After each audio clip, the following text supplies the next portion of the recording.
A Tale of Two Cities by Charles Dickens. Book the Second, The Golden Thread. Chapter 15. Knitting. There had been earlier drinking than usual in the wine-shop of Monsieur Defarge. As early as 6 o'clock in the morning, sallow faces peeping through its barred windows had descried other faces within, bending over measures of wine. Monsieur Defarge sold a very thin wine at the best of times, but it would seem to have been an unusually thin wine that he sold at this time.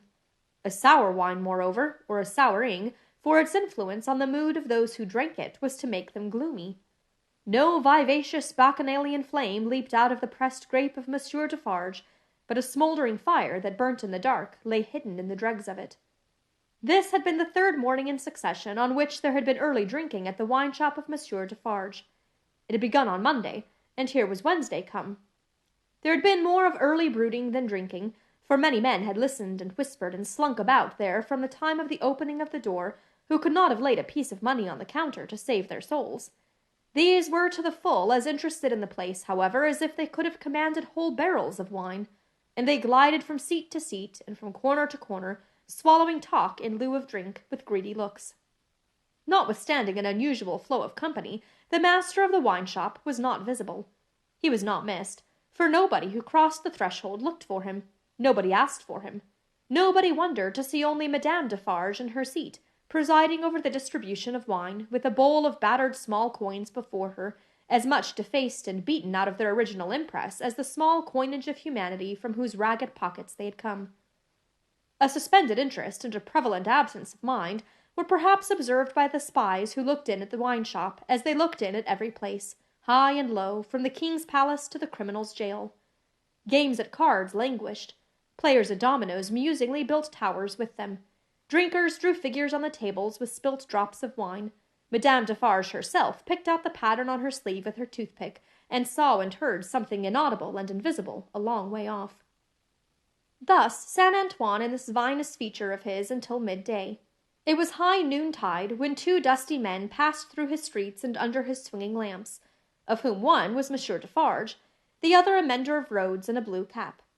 All adust and athirst, the two entered the wine-shop. Their arrival had lighted a kind of fire in the breast of Saint Antoine, fast spreading as they came along, which stirred and flickered in flames of faces at most doors and windows. Yet no one had followed them, and no man spoke when they entered the wine-shop, though the eyes of every man there were turned upon them. "Good day, gentlemen," said Monsieur Defarge. It may have been a signal for loosening the general tongue. It elicited an answering chorus of "Good day." "It is bad weather, gentlemen," said Defarge, shaking his head. Upon which every man looked at his neighbour, and then all cast down their eyes and sat silent, except one man who got up and went out. "My wife," said Defarge aloud, addressing Madame Defarge, "I have travelled certain leagues with this good mender of roads called Jacques. I met him, by accident, a day and half's journey out of Paris. He is a good child, this mender of roads called Jacques. Give him to drink, my wife." A second man got up and went out. Madame Defarge set wine before the mender of roads called Jacques, who doffed his blue cap to the company, and drank. In the breast of his blouse he carried some coarse dark bread. He ate of this between whiles, and sat munching and drinking near Madame Defarge's counter. A third man got up and went out. Defarge refreshed himself with a draught of wine, but he took less than was given to the stranger, as being himself a man to whom it was no rarity, and stood waiting until the countryman had made his breakfast. He looked at no one present, and no one now looked at him, not even Madame Defarge, who had taken up her knitting and was at work. "Have you finished your repast, friend?" he asked in due season. "Yes, thank you." "Come, then, you shall see the apartments that I told you could occupy. It will suit you to a marvel." Out of the wine-shop into the street, out of the street into a courtyard, out of the courtyard up a steep staircase, out of the staircase into a garret. Formerly the garret where a white-haired man sat on a low bench, stooping forward and very busy, making shoes. No white-haired man was there now, but the three men were there who had gone out of the wine-shop singly, and between them and the white-haired man afar off was the one small link, that they had once looked in at him through the chinks in the wall. Defarge closed the door carefully and spoke in a subdued voice. "Jacques 1, Jacques 2, Jacques 3. This is the witness encountered by appointment, by me, Jacques 4. He will tell you all. Speak, Jacques 5. The mender of roads, blue cap in hand, wiped his swarthy forehead with it, and said, Where shall I commence, monsieur? Commence, was Monsieur Defarge's not unreasonable reply, at the commencement. I saw him then, messieurs, began the mender of roads, a year ago this running summer, underneath the carriage of the Marquis, hanging by the chain. Behold the manner of it. I leaving my work on the road, the sun going to bed, the carriage of the Marquis slowly ascending the hill, he hanging by the chain, like this. Again the mender of roads went through the whole performance, in which he ought to have been perfect by that time, seeing that it had been the infallible resource and indispensable entertainment of his village during a whole year. Jacques one struck in and asked if he had ever seen the man before. Never, answered the mender of roads, recovering his perpendicular. Jacques three demanded how he afterwards recognized him then. By his tall figure, said the mender of roads softly, and with his finger at his nose. When Monsieur the Marquis demands that evening, say, what is he like? I make response, tall as a spectre. You should have said short as a dwarf, returned Jacques two. But what did I know? The deed was not then accomplished, neither did he confide in me. Observe, under those circumstances even, I do not offer my testimony. Monsieur the Marquis indicates me with his finger, standing near our little fountain, and says, to me, bring that rascal. My faith, messieurs, I offer nothing. He is right there, Jacques, murmured Defarge, to him who had interrupted. Go on. Good, said the mender of roads, with an air of mystery. The tall man is lost, and he is sought. How many months? 9, 10, 11? No matter the number, said Defarge. He is well hidden, but at last he is unluckily found. Go on. I am again at work upon the hillside, and the sun is again about to go to bed. I'm collecting my tools to descend to my cottage down in the village below, where it is already dark, when I raise my eyes and see coming over the hill 6 soldiers. In the midst of them is a tall man with his arms bound, tied to his sides, like this. With the aid of his indispensable cap, he represented a man with his elbows bound fast at his hips, with cords that were knotted behind him. I stand aside, messieurs, by my heap of stones, to see the soldiers and their prisoner pass, for it is a solitary road, that, where any spectacle is well worth looking at, and at first, as they approach, I see no more than that they are 6 soldiers, with the tall man bound, and that they are almost black to my sight, except on the side of the sun going to bed, where they have a red edge, messieurs. Also, I see that their long shadows are on the hollow ridge on the opposite side of the road, and are on the hill above it, and are like the shadows of giants. Also, I see that they are covered with dust, and that the dust moves with them as they come, tramp, tramp. But when they advance quite near to me, I recognize the tall man, and he recognizes me. Ah, but he would be well content to precipitate himself over the hillside once again, as on the evening when he and I first encountered, close to the same spot. He described it as if he were there, and it was evident that he saw it vividly. Perhaps he had not seen much in his life. I do not show the soldiers that I recognize the tall man. He does not show the soldiers that he recognizes me. We do it, and we know it, with our eyes. Come on, says the chief of that company, pointing to the village. Bring him fast to his tomb. And they bring him faster. I follow. His arms are swelled because of being bound so tight. His wooden shoes are large and clumsy, and he is lame. Because he is lame, and consequently slow, they drive him with their guns, like this. He imitated the action of a man's being impelled forward by the butt ends of muskets. As they descend the hill like madmen running a race, he falls. They laugh and pick him up again. His face is bleeding and covered with dust, but he cannot touch it. Thereupon they laugh again. They bring him into the village.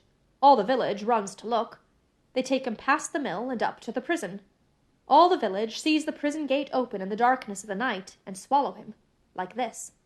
He opened his mouth as wide as he could and shut it with a sounding snap of his teeth. Observant of his unwillingness to mar the effect by opening it again, Defarge said, Go on, Jacques. All the village, pursued the mender of roads, on tiptoe and in a low voice, withdraws.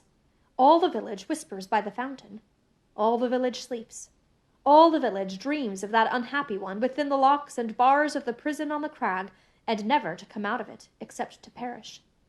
In the morning, with my tools upon my shoulder, eating my morsel of black bread as I go, I make a circuit by the prison on my way to my work.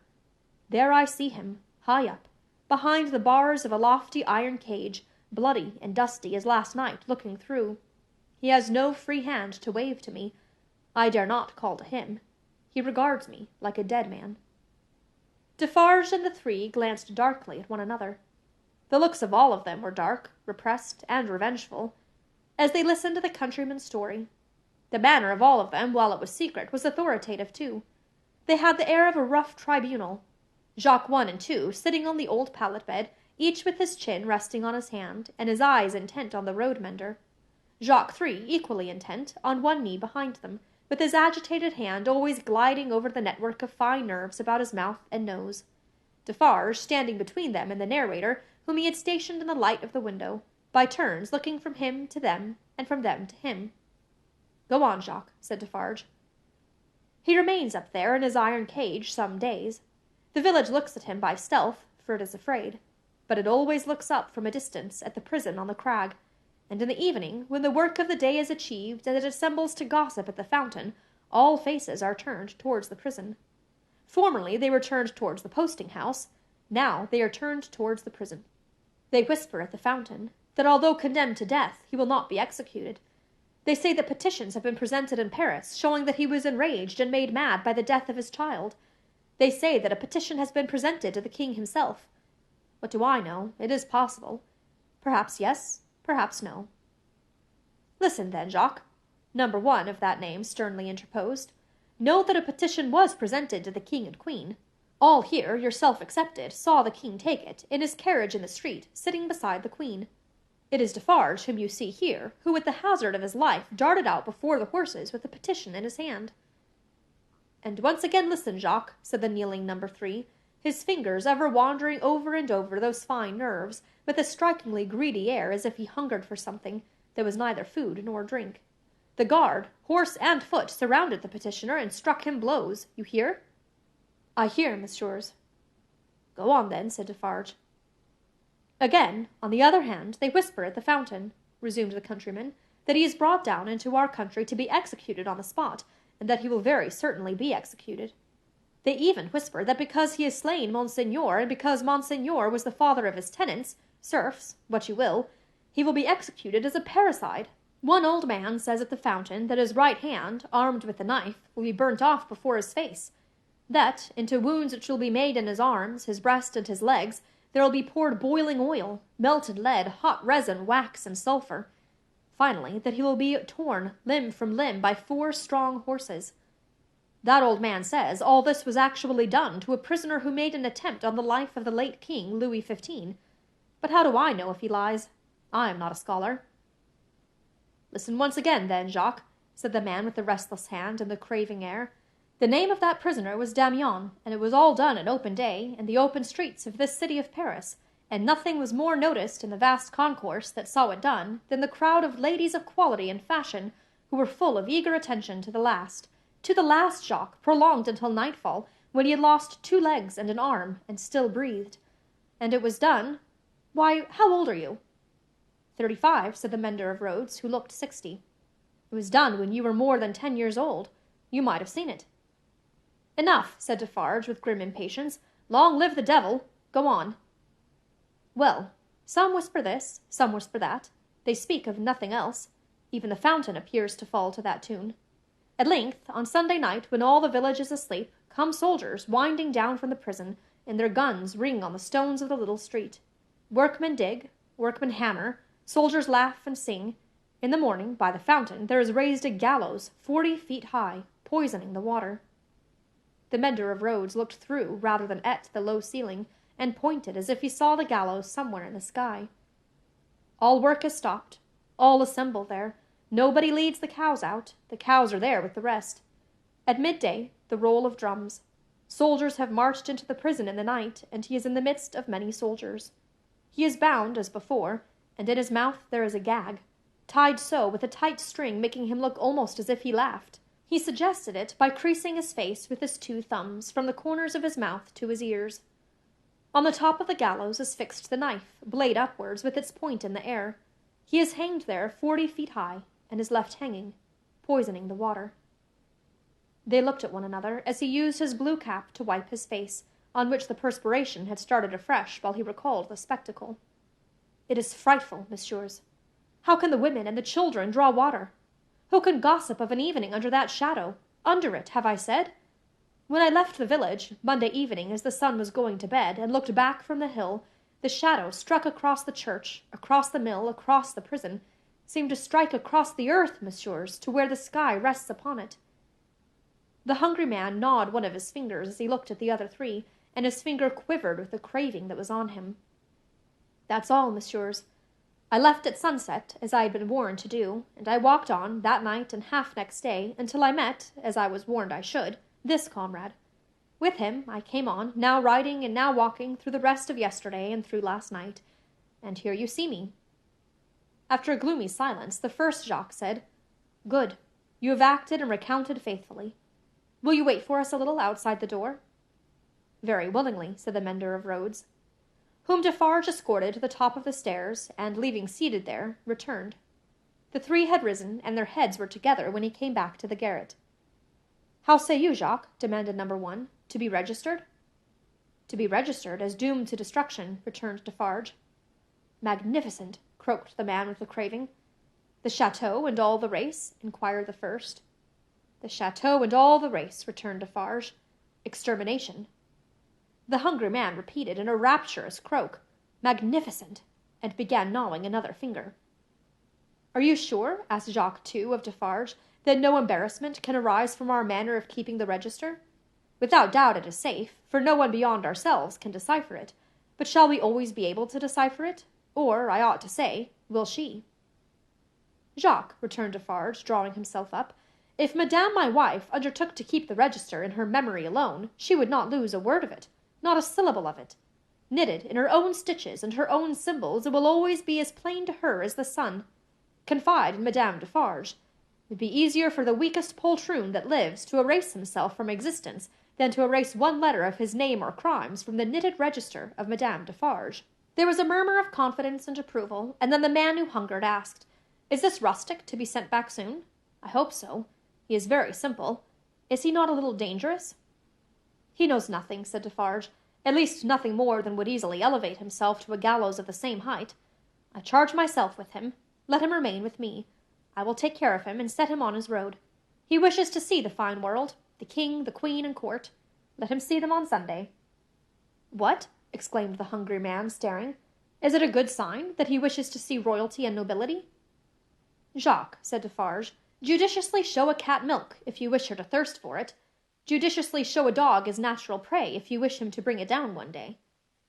Nothing more was said, and the mender of roads, being found already dozing on the topmost stair, was advised to lay himself down on the pallet-bed and take some rest. He needed no persuasion, and was soon asleep. Worse quarters than Defarge's wine-shop could easily have been found in Paris for a provincial slave of that degree. Saving for a mysterious dread of Madame by which he was constantly haunted, his life was very new and agreeable. But Madame sat all day at her counter, so expressly unconscious of him, and so particularly determined not to perceive that his being there had any connection with anything below the surface, that he shook in his wooden shoes whenever his eye lighted on her. For he contended with himself that it was impossible to foresee what that lady might pretend next, and he felt assured that if she should take it into her brightly ornamented head to pretend that she had seen him do a murder and afterwards flay the victim, she would infallibly go through with it until the play was played out. Therefore, when Sunday came, the mender of roads was not enchanted, though he said he was, to find that Madame was to accompany Monsieur and himself to Versailles. It was additionally disconcerting to have Madame knitting all the way there, in a public conveyance. It was additionally disconcerting yet to have Madame in the crowd in the afternoon, still with her knitting in her hands, as the crowd waited to see the carriage of the king and queen. You work hard, Madame, said a man near her. Yes, answered Madame Defarge. I have a good deal to do. What do you make, Madame? Many things. For instance, returned Madame Defarge composedly, shrouds. The man moved a little further away as soon as he could, and the mender of roads fanned himself with his blue cap, feeling it mightily close and oppressive. If he needed a king and queen to restore him, he was fortunate in having his remedy at hand, for soon the large-faced king and the fair-faced queen came in their golden coach, attended by the shining bull's-eye of their court, a glittering multitude of laughing ladies and fine lords, and in jewels and silks and powder and splendor and elegantly spurning figures and handsomely disdainful faces of both sexes, the mender of roads bathed himself, so much to his temporary intoxication, that he cried, "Long live the king! Long live the queen! Long live everybody and everything!" as if he had never heard of ubiquitous Jock in his time. Then there were gardens, courtyards, terraces, fountains, green banks, more king and queen, more bull's-eye, more lords and ladies, more long live they all, until he absolutely wept with sentiment. During the whole of this scene, which lasted some 3 hours, he had plenty of shouting and weeping and sentimental company, and throughout Defarge held him by the collar, as if to restrain him from flying at the objects of his brief devotion and tearing them to pieces. "Bravo!" said Defarge, clapping him on the back when it was over, like a patron. "You are a good boy." The mender of roads was now coming to himself, and was mistrustful of having made a mistake in his late demonstrations. But no. "You are the fellow we want," said Defarge in his ear. "You make these fools believe that it will last forever. Then they are the more insolent, and it is the nearer ended." "Hey!" cried the mender of roads, reflectively. "That's true. These fools know nothing. While they despise your breath, and would stop it for ever and ever, in you or in 100 like you, rather than in one of their own horses or dogs, they only know what your breath tells them. Let it deceive them, then, a little longer. It cannot deceive them too much." Madame Defarge looked superciliously at the client, and nodded in confirmation.